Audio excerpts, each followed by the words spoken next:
Sa puntong ito, makakasama po natin si Maria Isabel Sison Dionisio. Let's call her Miss Maribel. Okay lang po ba, Miss Maribel? Good Miss evening Maribel. po.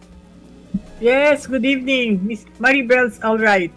Okay, Yeah, hindi yeah. pa namin nakikita si... Ayan. Hi, Miss Ma'am. Maribel. Good Magandang evening. gabi po. Si Chicky Verhel po ito. Kasama ko po si Jovi Francisco and si Ed Lingao. Ma'am, Yes. ito muna. Sa panahon ngayon, syempre, digital eh. Ang daming dating apps, social media, nagkakalat ang mga tao dyan. Nagkalat ang mga tao, di nagkakalat. Nagkalat. Oo, nagkalat at nagkakalat minsan, ha? Ang premise ni Chigi talaga, Ma'am, mas madali bang makahanap ng hindi lang pagmamahal, pero totoong pagmamahal? True love. Sabi nila, dagdagan ko yun, ma'am, ha? Oh. Sabi kasi nila, ang uso daw dapat, hindi na sa apps, kundi yung organic, yung mga meet-up, na nagkita talaga somewhere. Pero, yun, so posible ho ba talaga na pwede rin talaga sa mga apps yan? Sa apps, parang napapadali ang proseso ng paghahanap. Kasi meron parang informasyon, di ba, na hinihingi. So may matching. Kung minsan, kung wala kang oras, pumunta sa, di ba, 20 party or mga bars, di pwede kang pumunta sa app para may makilala. Okay lang yon. Pero, pagka meron kang nahanap na gusto mong mas makilala at parang interested ka, kailangan magkita kayo ng face-to-face, hindi lang online. Paano mo po malaman kung seryoso ang tao at hindi lang yung laro-laro lang po? Ayan, yan ang talagang kailangan, parang sa bangko, may parang credit investigation, no? Yun yung kulang Know your kasi client, di ba? KYC. yung organic na sinasabi, pinakilala ka ng kaibigan mo, so meron kang connection. Pero dito, pag sa app,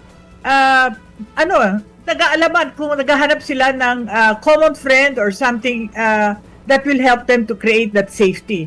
Yung iba, alam ko, nagpapa-investigate talaga eh. Pinapacheck nila, lalo na kung gusto nila. Bakit hindi, di ba?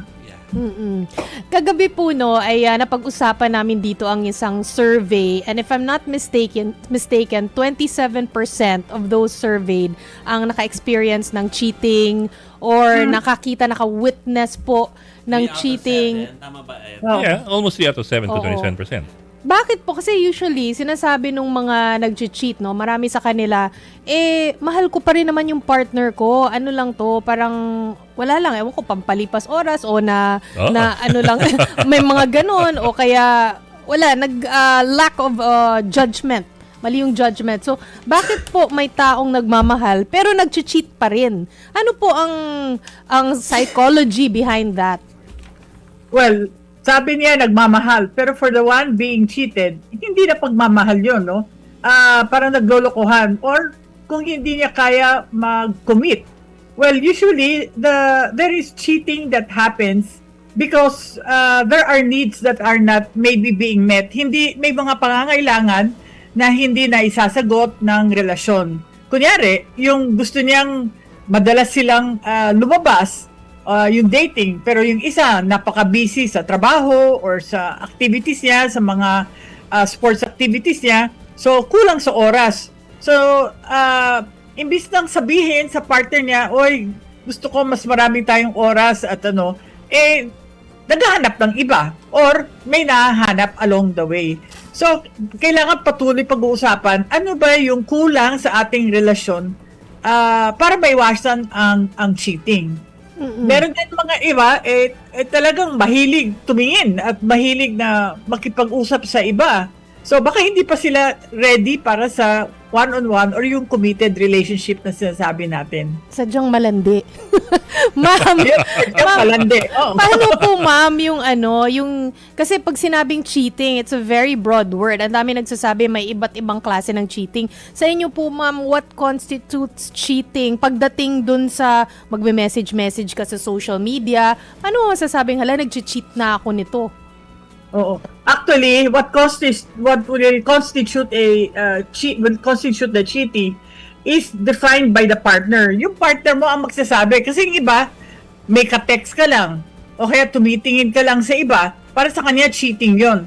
Kasi yung mga iba sinasabi, hindi, cheating kung talagang lumalabas at saka naghahalikan or nagsisex na sila. So there are different levels of cheating at yung partner mo ang siyang parang maghuhusga or magsasabi, that is cheating. At pag sinabi ng partner mo, cheating yon, wala kang magagawa. Yun ang kanyang definition of cheating na masisira ang relasyon. So hindi pala pwedeng kung sa akin, kung okay lang sa akin, nagte-text-text sa iba, pero Oo. hindi okay sa partner ko, ibig sabihin cheating yon. Kahit for me, wala lang yon. Tama po ba Tama. pagkaintindi ko? Tama. Kasi may mga iba, sasabihin nila, okay lang, nagte-text lang siya, hindi naman cheating. Pero yung mga kaibigan niya, ni-nervous na at sinasabi, huy, cheating na yan, ano ba yan? Pero kanya-kanyang definition at saka yung kanyang pananaw o pagtingin tungkol sa cheating yan. Pero syempre, ang ano natin sa the general definition you cheat when you are emotionally or physically not committed or you are you're not focusing on your partner. So I guess the important determinant of whether something is cheating or not is your partner, Yeah. not yourself. Kasi Oo. meron kang may bias ka na kung ikaw yung Oo. Totoo. May bias. Doon lang sa You're justifying definition ng cheating, pinag-aawayan na yan eh. O di, malaking problema na talaga yan pagka pinag-aawayan. Ma'am, are there personalities that are automatically disposed or predisposed to Cheating? infidelity? I'm asking that kasi there are some people who would argue na hindi ganito talaga yung ganito talaga yung pagkatao ko eh. Oo, umana sa tatay. Is that Parang an ganon. excuse? Jeans, Jeans, oo. jeans. Oo. Pero dagdagan ko na rin yun. Saka marami kasi, di ba sa horoscope pala, sinasabi ng mga tao. Oo, parang, yeah, pati nako, horoscope. lagi inaapin na yung Gemini, hindi pwede pagkakalawahan yung mga Kasi Gemini. dalawa mo ka, ganun. Oo, so, Dalawa daw. Ano, kaya no? nga, so parang, yung ba talaga mga determinant or, Or is it paano ba an excuse to cheat? Mga palusot na lang yan. Pero yung isang sinabi ninyo na yung tatay na nangangaliwa or unfaithful, ito, pagka kinalakhan mo at saka narinig mo siguro sa tatay mo na okay lang yan, mga lalaki. Hindi pwedeng solo lang yung partner, no? Ano yun, yung impluensya ng pamilya, malaki yun. Nahahawa. May mga family members, mga anak or mga pamangkin na ang pananaw, okay lang yun kasi sabi ni tatay or sabi ni lolo or ginawa nila yun. So, okay lang, no? So, that is one, yung influence doon. Meron yung personality na, especially yung mga emotionally, yung mga immature pa, nahihirapan sila to be faithful. Kasi kung minsan kailangan nila ng affirmation from other people, kulang yung isa. Kailangan maramihan yan. Or sometimes, sabi nga nila, yung narcissistic, no, masyadong tinitingnan yung sarili at hindi nakakaunawa ng ibang tao. Paano po natin malalaman, no, in general sa relationship kung toxic na at hindi na healthy? Yung talagang kailangan mo nang umalis doon. Kailangan mo na tanggalin yung sarili mo doon sa relasyon nyo. Relasyon, oh. Well, ang isang symptoma yung either away kayo ng away. 'Di ba? Na walang katapusan. Almost every day, 3 times, 5 times a day, away kayo ng away. Or the other extreme is napakatahimik ng relasyon. Parang there's nothing to talk about. Wala kayong pag-uusapan. Parang it's very cold in the relationship, no? Parang wala nang kasiyahan, walang magandang nangyayari dito sa ating dalawa. So, parang the relationship is dead. Ika nga, no? At saka syempre, yung mga puro reklamo or blaming, there is being very critical.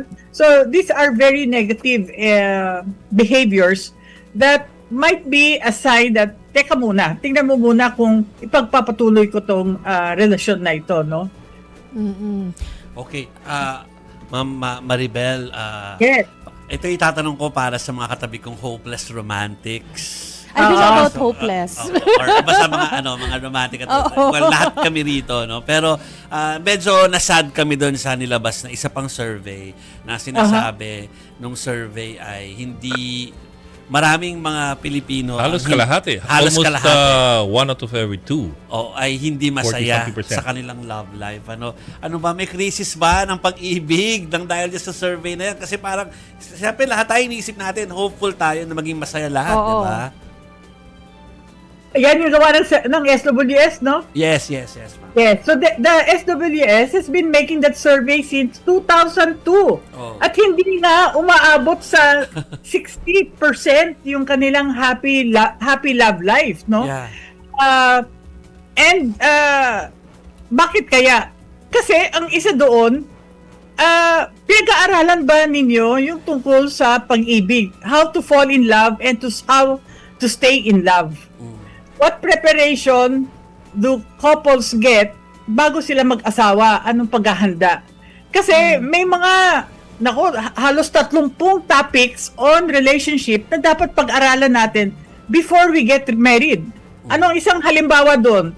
The art of fighting. Ako yan ang paborito namin binigay. Ay, Ano? maganda yan. Ma'am, para si Jackie Chan yan Tama. Yan yung binibigay namin lagi ng aking asawa, si Alan. Nagbibigay kami ng mga talks on the art of fighting. At hindi lang one art of fighting of 3 sessions yun. May art of fighting 1, art of fighting 2, and art of fighting 3. Kasi marami tayong dapat inindihin, like sa art of fighting 1, intindihin natin muna, saan tayo natutong makipag-away? Ano yung pag-aaway nangyayari doon sa ating family of origin, yung ating kilalakhan? Yeah. Na nakita natin kay tatay o kay nanay o kung sino man ang nagpalaki sa atin. Tapos, yung pangalawa, kailangan din, bigyan sila ng bagong paraan na makipag-away. Kasi fighting cannot be avoided in a relationship. Talagang nandun yun. Pero how to make it constructive rather than destructive. Yes. So, ayan ang challenge talaga sa maraming couples kasi hindi sila marunong makipag-away. At kung sigawan at saka yung walking out, those don't help. But we have to really learn how to listen and talk properly to each other, which can be difficult in the beginning, but it can be learned by many, no? Yeah. So, pwede maging masaya ang marami. So, kami sa apostolate namin ni Alan sa Discovery Weekend, we prepare couples for marriage, and sa Discovery Weekend, we run that every month, no? So, maski na yung mga nag-attend sa Discovery Weekend, meron kami mga 10% nagka-cancel ng kanilang wedding or they postpone it kasi na-discover nga nila na, teka muna, marami pa lang dapat pag-usapan pa about maybe money or about how to spend time na hindi nila napag-uusapan even if they had like a 3-year or 5-year period ng boyfriend-girlfriend. So hindi lang to basta yung joy of meeting dahil Yes. organic yung meetup natin, pero pinagtatrabahuhan din talaga no, ang relasyon, ang pagsasama, pinagtatrabahuhan siya May talaga pinagtatrabuhan, tama yan, na pinagtatrabuhan na. At there are questions that we have to ask each other or topics that we have to talk about. And nakita namin, no, na kasi may mga assessments kami at mga survey tungkol sa mga anong inaasahan, mga expectations, katulad ng pwede bang tumira yung nanay ko dito kasama natin pag nag-asawa tayo or kailangan hiwalay tayo, no, ng tirahan sa ating magulang.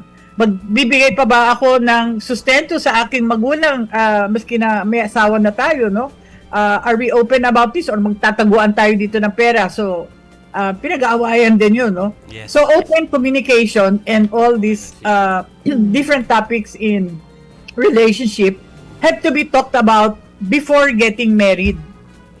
If not, kung hindi pa nila napag-usapan and they're married na, then we have also yung mga marriage maintenance programs or mga sessions for couples, topics that are difficult to talk about between husband and wife if they're married. So, attending seminars. Kaya nagbibigay kaming seminar. Meron nga kaming darating sa February 22. We call it the Heart to Heart about sex and intimacy, no? Lalo na yung topic na yan, parang madalas sa mga couples, mahirap pag-usapan ang about sex and intimacy. Yung poster naman yan tungkol sa School for Parents. Ayan, yung Heart to Heart. Yeah. About sex and intimacy sa Dear Darling Cafe on February 22 at 3 p.m. So for 2 hours, you will learn more about what are the ways to be more intimate with your partner, to connect with your partner, to feel safe and to feel secure so that your marital sex life can really be a lot better. Yeah. Kasi, yun nga, they have to spend time with each other. Like ang requirement ng most expert is once a week couple date. Yes. Kayong mag-asawa, kailangan nagde-date na nag-uusap. Hindi yung date na nanonood ng sine. Kasi pag nanood kayo sine, hindi kayo mag-uusap naman eh. Yeah. But if you will watch a movie, you have to talk afterwards or Yes, before yes. the movie. Yeah. Okay. Okay. Nice tips. Oo, so hindi lang love ang kailangan, kundi commitment at diskarte, mga Yes. kapatid. Yes. Maraming salamat po sa iyong oras, Ma'am Maribel Season Junicio. Siya po ay Relationship and Parenting Specialist, the Love Institute founder po, mga kapatid. Thank you, Ma'am Maribel. Thank Happy Valentine's Day! Thank you. Okay, happy loving. Yes. Thank you po.